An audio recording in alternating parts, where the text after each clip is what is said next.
element of contact to save lives. It shows how much Islam values protection of life and health.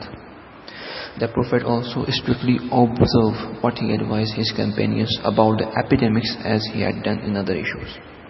The Prophet gives utmost importance to his own health and public health.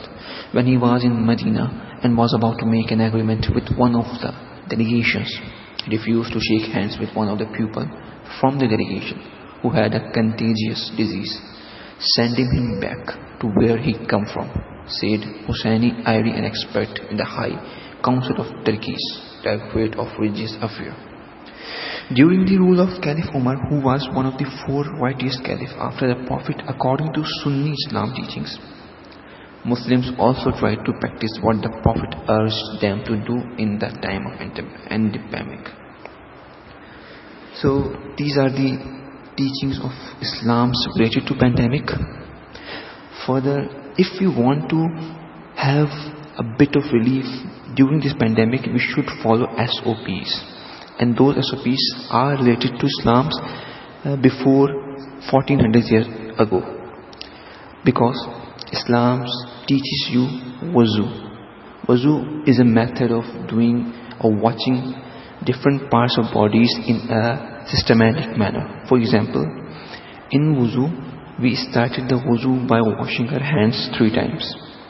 Then we do wash our mouths and different parts of mouths, and then we put the water in our nose, which was told by the doctors during the pandemic that you should know, so that the virus should be dead there, or virus should be washed away. Then after washing our nose, we move towards the hands from the fingers to the elbow.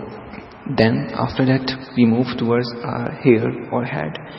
We wash our head with a bit of water. Then we move towards our neck, and after that we move towards our feet. And that is the final step of our wuzu.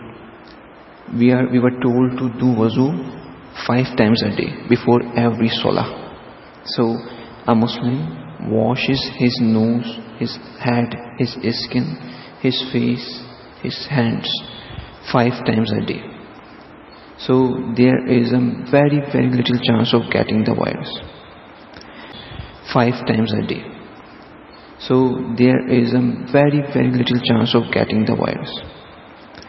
Islam is a religion of nature.